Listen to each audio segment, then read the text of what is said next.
warahmatullahi wabarakatuh.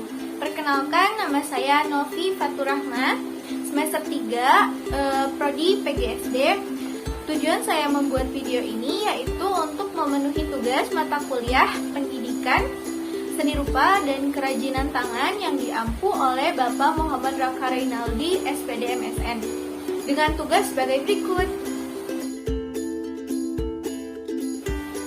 Nah, sebelum kita melanjut untuk mereview, kita harus tahu terlebih dahulu apa itu karya seni rupa. Nah, berdasarkan artikel yang pernah saya baca, karya seni rupa itu merupakan salah satu cabang dari seni yang wujud serta bentuknya bisa dilihat juga bisa diraba.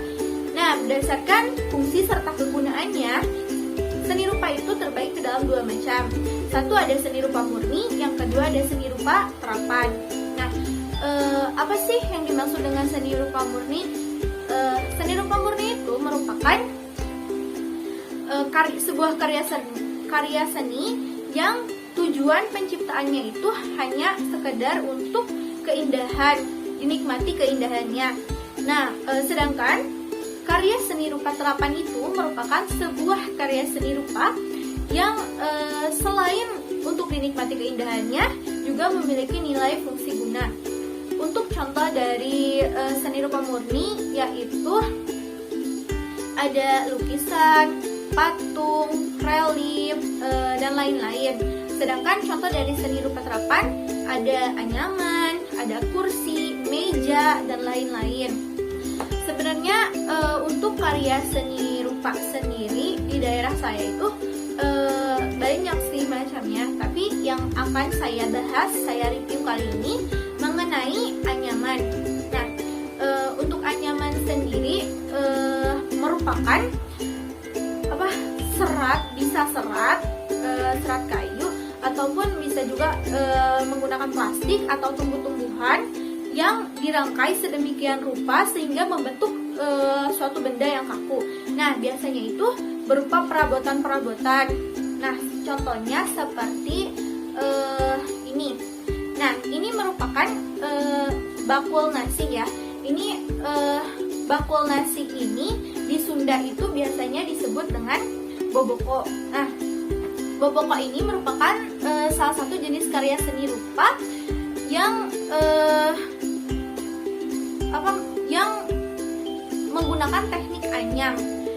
Selain itu, boboko juga memiliki fungsi untuk biasanya di Sunda itu digunakan untuk membersihkan beras atau disebut dengan nyisikan, juga bisa untuk menyimpan nasi. Nah, selain boboko ini ada lagi satu yaitu ini. Ini namanya kipas. Nah, kalau di Sunda itu biasanya dikenal dengan hihit. Nah, hihit ini biasanya yang dipakai tukang sate. Nah, hihit ini biasanya digunakan di Sunda itu untuk selain untuk membakar-bakar, juga digunakan untuk kalau dalam istilah Sunda itu namanya ngakel ya. Nah, kedua benda ini itu merupakan salah satu wujud dari anyaman gitu. Nah, kedua benda ini juga sama menggunakan teknik anyam cengkeh, bunga cengkeh. Nah, teknik ini tuh merupakan teknik yang cukup sulit dan dari teknik anyaman tersebut akan membentuk pola memanjang. Nah, kedua benda ini juga bernilai ekonomis karena dapat diperjualbelikan. Namun, kedua benda ini tidak bisa digunakan sebagai bahan ajar. Mungkin bisa, tapi bukan untuk dijadikan sebagai bahan ajar, cuma untuk diperkenalkan saja kepada siswa. Karena kan zaman sekarang ini jarang orang tua yang masih menggunakan kedua benda ini. Nah, kita bisa memperkenalkannya kepada siswa. Ini loh yang namanya hihit, terus ini loh yang namanya boboko. Nah, tapi untuk teknik anyam sendiri bisa diajarkan di SD. Nah, contoh sederhananya, kita bisa mengajarkan teknik menganyam kepada siswa untuk membuat gantungan kunci dari selang. Nah, si atau sedotan gitu. Selang sedotan ini bisa kita anyam sedemikian rupa sehingga membentuk seperti ini.